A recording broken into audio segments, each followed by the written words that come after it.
अभी हमारा घर हंसी और प्यार से भरा रहता था। सुबह जब मैं ऑफिस के लिए निकलता तो प्रिया दरवाजे तक आकर मुस्कुराती हुई विदा करती और शाम को लौटते वक्त उसी मुस्कान से मेरा स्वागत भी करती थी। हमारी शादी को 3 साल हुए थे और इन 3 सालों में हमने कई अच्छे पल साथ बिताए थे। वक्त के साथ सब कुछ धीरे धीरे बदलने लगा। जब से प्रिया ने अपनी नई नौकरी की शुरुआत की थी, उसके जीवन में कई व्यवस्था आ गई थी। वह पहले की तरह खुश मिजाज नहीं रही थी। अब सुबह उसकी जल्दबाजी, शाम को उसकी थकान और रात में उसका मौन हमारे बीच दीवारें खड़ी करने लगा था। मैं समझता था कि नया काम है, शुरुआत में थोड़ा दबाव रहेगा, लेकिन धीरे धीरे सब सामान्य हो जाएगा। पर ऐसा नहीं हुआ। हर दिन उसके ऑफिस का बोझ बढ़ता गया और हमारे बीच की बातचीत घटती गई। वह मुझसे बहुत कम बातें करती। जब भी मैं उसके पास बैठता, वह या तो मोबाइल में ऑफिस के मेल देखती रहती या अगले दिन की प्रेजेंटेशन की तैयारी कर रही होती। मैं कई बार सोचता, क्या वह यही प्रिया है जो कभी मेरे बिना एक पल भी नहीं रह पाती थी। शाम को जब वह ऑफिस से लौटती तो थकी हुई नजर आती। मैं मुस्कुराकर पूछता, कैसा रहा दिन? बस इतना कह देती कि बहुत थका देने वाला था, अब कुछ देर आराम करना है। उसके चेहरे की थकान, आंखों की बेचैनी और आवाज़ की कमजोरी देखकर मैं चुप रह हो जाता। मुझे समझ नहीं आता था कि मैं उसके लिए कुछ कर भी सकता हूँ या नहीं। धीरे धीरे हमारे बीच की निकटता भी खत्म होती चली गई। मैं कोशिश करता कि हम दोनों कभी बाहर घूमने चले, लेकिन वह हर बार यही कहती कि ऑफिस में बहुत काम है, अभी नहीं जा सकती। मैं उसकी व्यवस्था को समझने की कोशिश करता, मगर भीतर ही भीतर खालीपन बढ़ता जा रहा था। कभी कभी मैं खुद से ही सवाल करता कि क्या अब उसे मेरे साथ रहने की ज़रूरत नहीं है। इसी बीच एक दिन प्रिया अपनी ऑफिस के दोस्त अनु के घर लेकर आई। अनु बहुत ही खुशमिजाज और बातूनी लड़की थी। उसके चेहरे पर एक अजीब सी चमक थी जो हर किसी को अपनी तरफ खींच लेती थी। आते ही उसने मुझसे बहुत सहजता से बात की कि जैसे पुराने परिचित हों। प्रिया ने बताया कि अनु अभी अभी इस शहर में आई है और पास की कॉलोनी में घर देख रही है। अनु के आने से घर का माहौल कुछ पल के लिए बदल गया। उसने मजाक किया, बातें की और प्रिया के साथ हंसी ठिठोली भी की। मुझे लगा जैसे बहुत दिनों बाद घर में जीवन की रौनक लौटी है। उस दिन के बाद अनु कई बार हमारे घर आने लगी। कभी वह प्रिया के साथ, कभी ऑफिस प्रोजेक्ट पर काम करती तो कभी बस मिलने चली आती। अनु का स्वभाव ऐसा था कि कोई भी उससे कुछ ही पलों में सहज हो जाए। मैं हमेशा मुस्कुराती रहती और अपनी बातों से माहौल को हल्का कर देती। प्रिया के विपरीत अनु के पास समय था, बातें थी और अपनापन था। शायद इसी कारण धीरे धीरे मैं भी उसके साथ खुलकर बातें करने लगा था। एक दिन प्रिया ने बताया कि उनके ऑफिस में एक पार्टी है जिसमें सभी कर्मचारियों को अपने परिवार के साथ आना है। मुझे लगा कि अच्छा मौका है, शायद इससे हमारे बीच की दूरी कुछ कम हो जाए। लेकिन उसने मुझे इसके बारे में बाद में बताया और मुझे न्योता भी अनु के जरिए ही मिला। शाम को मैं तैयार होकर पार्टी में पहुंचा। वहाँ का माहौल काफ़ी शोरगुल वाला था। म्यूजिक, हंसी और बातचीत से भरा हुआ। मैंने देखा प्रिया अपने दोस्तों के बीच गिरी हुई थी, पर उसने मुझसे आते देख कर कोई खास प्रतिक्रिया नहीं दी। उसने बस मुस्कुराकर सिर हिलाया और फिर अपने सहकर्मियों में व्यस्त हो गई। मैंने कोशिश की कि मैं उसके ग्रुप में शामिल हो जाऊं, लेकिन वह इतनी व्यस्त थी कि उसने मेरा परिचय तक नहीं करवाया। मैं चुपचाप एक कोने में खड़ा होकर सब देखता रहा। अनु ने यह देखा और मेरे पास आकर बोली, आप बहुत चुप हैं रोहन, चलिए थोड़ा इधर उधर घूमते हैं। उसकी बात सुनकर मैं थोड़ा सहज हुआ। अनु पूरे समय मेरे आसपास रही। उसने मेरे साथ बातें की, हंसी और माहौल को हल्का बना दिया। उस दिन पहली बार मुझे एहसास हुआ कि प्रिया के को पास मेरे लिए अब शायद समय नहीं रहा। पार्टी के दौरान मैंने देखा कि प्रिया पहले से ज़्यादा कॉर्पोरेट माहौल में ढल चुकी है। वह अपने बॉस और सहकर्मियों के साथ खुलकर घुल मिल रही थी। यह देखकर मुझे थोड़ी हैरानी हुई, लेकिन मैंने खुद को समझाया कि यह उसके करियर का हिस्सा है। रात को जब हम घर लौटे तो मैंने उससे कहा कि तुम बहुत सुंदर लग रही हो आज। पार्टी बहुत अच्छी थी, लेकिन तुमने मुझे अपने दोस्तों से मिलवाया क्यों नहीं? वह हल्की मुस्कुराई और बोली, अरे सब लोग तुम्हें जानते भी कहाँ हैं, फिर क्या ज़रूरत थी? उसकी बात में कोई बुरा इरादा भी नहीं था, लेकिन मेरे भीतर कुछ टूट सा गया। मैंने मुस्कुराकर बात वहीं ख़त्म कर दी। धीरे धीरे यह सब रूटीन बन गया। मैं घर और प्रिया के बीच की दूरी को समझ पा रहा था। वह हमेशा काम में व्यस्त, मीटिंग में उलझी रही। जब मैं बात करने जाता तो कहती, प्लीज़ अभी मूड नहीं है, थक गई हूँ। इन शब्दों ने ना जाने कितना ठंडापन था। एक दिन उसका जन्मदिन आया। मैंने बहुत सोच समझकर उसके लिए एक सरप्राइज़ प्लान किया। घर को सजाया, केक मंगवाया और उसकी पसंद की ड्रेस रखी। मैंने सोचा था कि इस दिन हम फिर से करीब आ पाएंगे। शाम को वह घर लौटी, लेकिन थकी हुई थी। मैंने मुस्कुरा कर कहा कि आओ जल्दी तैयार हो जाओ, तुम्हारा सरप्राइज़ इंतज़ार कर रहा है। वह बोली, आज तो मैं ऑफिस में कई केक काट चुकी हूँ, अब सच में बहुत थक गई हूँ रोहन, कल बात करेंगे। यह कहकर वह कमरे में चली गई और सो गई। उस रात में बहुत देर तक जागता रहा। सजावट की लाइटें जल रही थी, पर मेरे मन में अंधेरा था। मुझे लगा कि शायद अब हमारे बीच की चुप्पी स्थायी हो गई है। तभी अनु का फ़ोन आया। उसने कहा कि रोहन, उदास मत होइए, कभी कभी ज़िंदगी को मुस्कुराने की वजह खुद बनानी पड़ती है।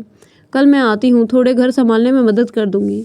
अगले दिन अनु आई और उसने देखा कि अब भी चुप था। उसने माहौल हल्का करने के लिए मजाक किया, इतनी सजावट किसे दिखानी थी, प्रिया को तो समय ही नहीं। मैंने बस हल्की मुस्कान दी। अनु ने केक उठाया और कहा कि चलो आज हम दोस्ती का सेलिब्रेशन करते हैं। उसका उद्देश्य सिर्फ माहौल को हल्का करना था। उसने मेरे हाथ में केक दिया और कहा कि कभी कभी खुशियाँ बांटनी चाहिए, चाहे किसी कारण से मन उदास ही क्यों ना हो। उस पल मुझे लगा कि शायद अनु सच्चे अर्थों में समझने वाली दोस्त है। उसने मुझसे कुछ गलत नहीं कहा, बस मुझे मुस्कुराने की कोशिश की। रात के समय जब मैंने प्रिया को देखा, वह गहरी नींद में थी। मैंने उसके सिर पर हाथ रखा और सोचा शायद किसी दिन यह सब फिर पहले जैसा हो जाएगा। लेकिन दिल में किसी कोने में एक सवाल बार बार उठ रहा था, क्या वाकई यह रिश्ता अब भी वैसा ही रहा है जैसा पहले था। समय आगे बढ़ रहा था, लेकिन मेरे और प्रिया के बीच की बातचीत पीछे छूटती जा रही थी। अब हमारी बातें सिर्फ ज़रूरत तक सीमित रह गई थी। खाना बन गया, ऑफिस कब जाना है, बिल भरना है। पहले हम देर रात तक बातें करते थे, अब कई रातें ऐसी होती जब हम दोनों एक ही छत के नीचे होकर अनजान लोगों की तरह सो जाते थे। मुझे याद है हमारी शादी के शुरुआती दिनों में प्रिया मेरे हर छोटे काम में दिलचस्पी लेती थी। वह मेरा पसंदीदा खाना बनाती, मेरा मूड देखकर समझ जाती कि मैं खुश हूँ या परेशान हूँ। लेकिन अब ऐसे लगता था कि जैसे वह किसी और दुनिया में खो गई हूँ। उसकी दुनिया थी ऑफिस, मीटिंग और प्रोजेक्ट्स और उसका फ़ोन। एक दिन मैंने प्रिया से कहा कि कुछ दिन की छुट्टी ले लेना, कहीं घूम आते हैं। बहुत दिनों से हम दोनों अकेले वक्त नहीं बिता पाए। उसने कंप्यूटर की स्क्रीन से नज़र हटाए बिना ही कहा कि अभी मुमकिन नहीं है, बहुत काम है, अगले महीने शायद। मैंने धीरे से पूछा, हर महीने यही कहते कहते 1 साल बीत गया है प्रिया, आखिर तुम चाहती क्या हो। उसने चिढ़कर कहा कि मैं बस अपने करियर को आगे बढ़ाना चाहती हूँ ताकि हमारे भविष्य में किसी चीज़ की कमी ना हो। तुम्हें इसमें समझने की कोशिश करनी चाहिए। उसकी बात में तर्क था, लेकिन लहजे में ठंडापन। मैं कुछ नहीं बोला, चुपचाप अपने कमरे में चला गया। उस रात बहुत सोचने के बाद एहसास हुआ कि रिश्ते में सिर्फ प्यार नहीं, समझ भी जरूरी होती है। लेकिन जब समझ एक तरफा हो जाए तो रिश्ते में दरार आने लगती है। इन्हीं दिनों अनु अक्सर घर आने लगी। वह प्रिया की ऑफिस की सहकर्मी थी, पर प्रिया अब उससे उतना मेल जोल नहीं रखती थी जितना पहले रखती थी। कई बार अनु हमारे घर आती और प्रिया अपने कमरे में बंद रहती। अनु कहती कि लगता है तुम्हारी पत्नी अब बहुत निजी हो गई है। वह मुस्कुरा देता और बात बदल देता। एक दिन अनु आई और बोली कि प्रिया अगले हफ्ते ऑफिस पार्टी दे रही है, सुना है बहुत ग्रैंड होगी। मैंने हैरानी से पूछा, मुझे तो उसने बताया ही नहीं। अनु ने हल्का सा मुस्कुराते हुए कहा, शायद भूल गई होगी, तुम जानते तो हो वह इन दिनों कितनी व्यस्त रहती है। उस शाम को जब मैं घर लौटा, मैंने कैजुअली पूछा, सुना है तुम्हारे ऑफिस में पार्टी दे रही हो। बोली हाँ, बस ऑफिस वालों के लिए है, कोई बड़ी बात नहीं है। मैंने कहा हाँ, लेकिन मैं भी तो तुम्हारा साथी हूँ, मुझे क्यों नहीं बताया। उसने कहा, अरे रोहन, ये ऑफिस कल्चर की बात है, तुम वहाँ अनकम्फर्टेबल हो जाते हो इसलिए नहीं बताया। मैंने कुछ नहीं कहा, बस इतना महसूस हुआ कि अब वह अपनी दुनिया में मुझे फिट नहीं समझती। पार्टी वाले दिन अनु ने मुझे फ़ोन किया और कहा कि आपको आना चाहिए, प्रिया तो बहुत खुश दिख रही है, आपको देखकर उसे अच्छा लगेगा। मैंने थोड़ी झिझक के बाद हाँ कहा। शाम को मैं पार्टी में पहुंचा। लाइट्स, म्यूज़िक और हंसी से भरा माहौल था, लेकिन मेरे भीतर सन्नाटा। मैंने देखा कि प्रिया अपने बॉस और सहकर्मियों के बीच थी, हंसी रही थी और बातें कर रही थी। वह मुझे देखकर बस हल्की सी मुस्कुराई, फिर दोबारा अपने दोस्तों की तरफ मुड़ गई। वह पल मुझे भीतर तक खामोश कर गया। अनु वहाँ आई और बोली, आप बहुत चुप हैं रोहन, चलिए थोड़ा रिलैक्स कीजिए, पार्टी एंजॉय कीजिए। मैंने सिर हिलाया। वह मेरे साथ बातें कर रही थी, माहौल हल्का कर रही थी। मैंने नोट किया कि अनु में एक अपनापन था जो इन दिनों प्रिया में नहीं था। रात होने के बाद घर लौटने पर मैंने प्रिया से कहा, आज तुम बहुत बदली लग रही थी, मैं तुम्हें पहचान नहीं पा रहा था। वह बोली, लोग बदलते हैं रोहन, जिंदगी में आगे बढ़ना होता है। उसके इन शब्दों ने मेरे दिल को कुछ तोड़ दिया। अगली सुबह मैंने प्रिया से कहा कि हम दोनों कुछ दिन की छुट्टी लेकर कहीं घूमने चले, सिर्फ हम दो, जैसे पहले जाते थे। वह बोले, अभी नहीं रोहन, ऑफिस में बहुत काम है, बॉस ने खास प्रोजेक्ट दिया है। मैंने हल्के लहजे में कहा, लगता है तुम्हारे बॉस को तुम पर बहुत भरोसा है। वह बोली, हाँ, जो मेहनत करता है उसी पर भरोसा किया जाता है। उसके जवाब में ना ताना था ना अपनापन, बस ठंडापन। धीरे धीरे 1 महीना और बीत गया। मेरा जन्मदिन आने वाला था। मुझे उम्मीद थी कि शायद इस बार प्रिया मुझे चौंकाएगी जैसे पहले करती थी। सुबह दरवाजे की घंटी बजी। मैंने दरवाज़ा खोला तो सामने अनु थी, फूलों का गुलदस्ता लिए। मैं बोली, हैप्पी बर्थडे रोहन। मैं मुस्कुरा दिया। तुम्हें कैसे पता चला। वह बोली, आपका सोशल मीडिया अकाउंट देखकर। प्रिया ने उस दिन सुबह भी मुझे शुभकामनाएं नहीं दी थी। मैंने सोचा शायद वह सरप्राइज़ प्लान कर रही होगी। शाम को अनु ने फ़ोन किया, आप घर पर रहें, 4 बजे आना। मैंने कुछ खास सोचा है, मुझे लगा शायद प्रिया ने कुछ प्लान किया है। जब मैं अनु के घर पहुंचा तो वहाँ सादगी भरा सुंदर माहौल था, कुछ फूल, एक केक और हल्का संगीत। अनु बोली, आज आपका दिन है रोहन, मुस्कुराइए। मैं उसकी भावनाएं समझ गया, बस वह बस यही चाहती थी कि मैं खुश रहूं। हमने बहुत साधारण शालीनता तरीके से जन्मदिन मनाया, कुछ दिखावा नहीं, बस दो दोस्तों के बीच कुछ बातें, कुछ हंसी और कुछ खामोशियाँ। फिर उसने कहा कि रोहन, रिश्ते तब टूटते हैं जब हम संवाद करना बंद कर देते हैं। शायद तुम्हें प्रिया से खुलकर बात करनी चाहिए, गुस्से में नहीं, प्यार से।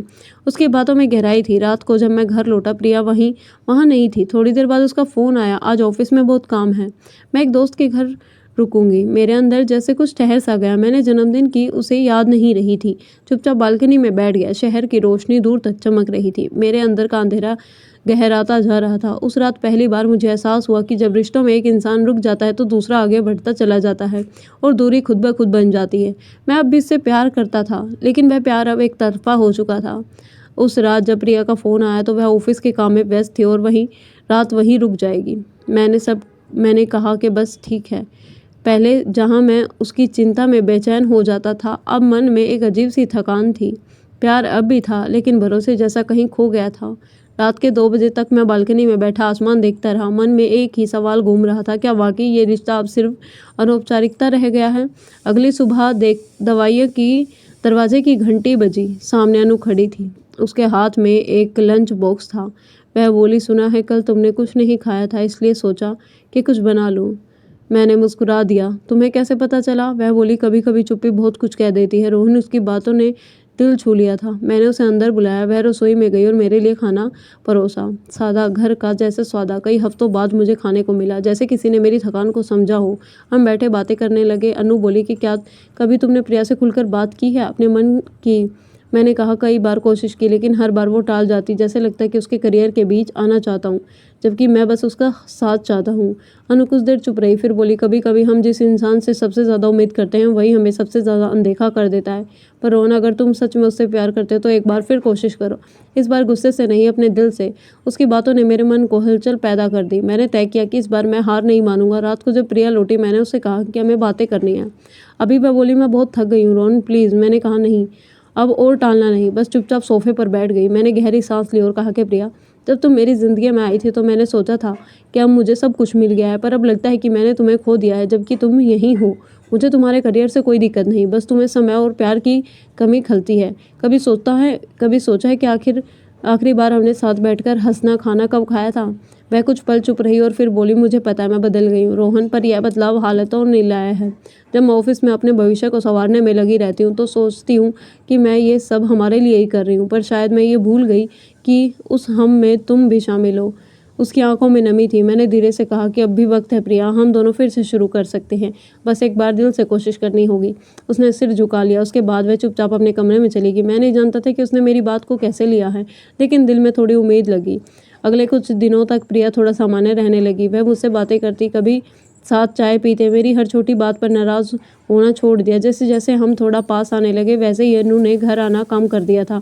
एक दिन मैंने उसे फ़ोन किया, काफ़ी दिनों से तुम नहीं आई। वह बोली, अब आना ठीक नहीं रोहन, तुम्हारा रिश्ता अब ठीक हो रहा है और मैं नहीं चाहती कि मेरे कारण फिर कोई गलतफहमी हो।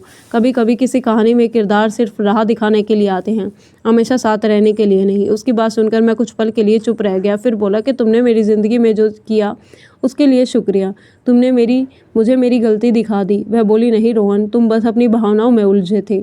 अब जब सच्चाई दिखी है तो उसे संभालो। उसके बाद अनु ने सचमुच दूरी बना ली। वह मेरे और प्रिया के बीच एक दीवार नहीं बल्कि एक आईना बनकर आई थी, जिसने हमें खुद से मिलवाया। कुछ महीनों बाद प्रिया ने कहा कि ऑफिस में अब एक ट्रांसफ़र का मौका मिला है, लेकिन मैं नहीं चाहती। मैं चाहती हूँ कि अब हम एक साथ वक्त बिताएं। मैंने मुस्कुराकर कहा, शायद यही वो वक्त है जब हम फिर से खुद को पा सकते हैं। हमने कुछ दिन की छुट्टी ली और पहाड़ों की ओर निकल गए। वहाँ की हवाएं, दूर तक फैला नीला आसमान और एक दूसरे की खामोशी में अब शिकायत नहीं, अपनापन था। रात को जब हम आग के पास बैठे थे, प्रिया ने मेरा हाथ पकड़ा और बोली कि तुमने कभी हार नहीं मानी रोहन, शायद इसी वजह से आज मैं तुम्हारे साथ हूँ। मैंने कहा, रिश्ते हार जीत से नहीं चलते, विश्वास से चलते हैं। उसकी आंखों से आंसू निकल रहे थे। वह बोली, कभी कभी हम जो खोने से डरते हैं वह तब समझ आता है जब वो हमसे दूर चला जाता है। उस रात के बाद हमारे बीच बहुत कुछ बदल गया। अब मैं हर सुबह उसकी मुस्कान के साथ दिन शुरू करता और वह हर शाम मेरे लौटने का इंतजार करती। हमने सीखा कि प्यार का मतलब एक दूसरे को बांधना नहीं बल्कि समझना है, कभी जगह देना, कभी साथ देना और जब सबसे ज़रूरी बात करते रहना। कुछ हफ्तों बाद एक सुबह डाक से एक लिफाफा आया। वह अनु का था। उसने बस एक छोटा सा नोट था, प्रिया रोहन और प्रिया खुश रहो। कुछ रिश्ते हमें सबक देने आते हैं, कुछ हमें संवारने। हमें खुशी है कि मैंने तुम्हें दोनों को अपनी मंजिल तक पहुंचाते देखा। सदा मुस्कुराते रहो। उस नोट को पढ़ते हुए हमारी आंखें भर आई। मैंने कहा, देखो अनु, चली गई पर उसने हमारे रिश्ते की नींव मजबूत कर दी। प्रिया मुस्कुराई और बोली, कभी कभी तीसरा इंसान भी हमारे रिश्ते को ख़त्म नहीं बल्कि बचाने आता है। और सच में उस दिन से ज़िंदगी जैसे फिर से मुस्कुरा उठी थी। समय बीतता गया पर अब हम दोनों के बीच में पुरानी गर्मजोशी लौट आई थी। हमने एक दूसरे की कमी को पहचाना सीखा और सबसे आगे बढ़कर एक दूसरे को खोने से पहले समझना सीखा। अब हर सुबह जब प्रिया मुझे कॉफ़ी देती है तो मुस्कुरा कर कहती है, याद है एक वक्त ऐसा था जब हम दोनों एक ही घर में रहकर भी कितने दूर थे। मैं मुस्कुरा कर जवाब देता हूँ, हाँ, लेकिन अब हम सिर्फ पास नहीं बल्कि साथ हैं। बालकनी में उगते सूरज की रोशनी के साथ हमारी नई सुबह की शुरुआत होती है, जहाँ प्यार भी अभी है पर उसमें समझ भी है, सम्मान भी है और सबसे ज़रूरी एक दूसरे के साथ समय भी है। कभी कभी रिश्ते टूटते नहीं, बस चुप हो जाते हैं। उन्हें बचाने के लिए हमें बहस नहीं, बातचीत चाहिए। अहम नहीं, अपनापन चाहिए।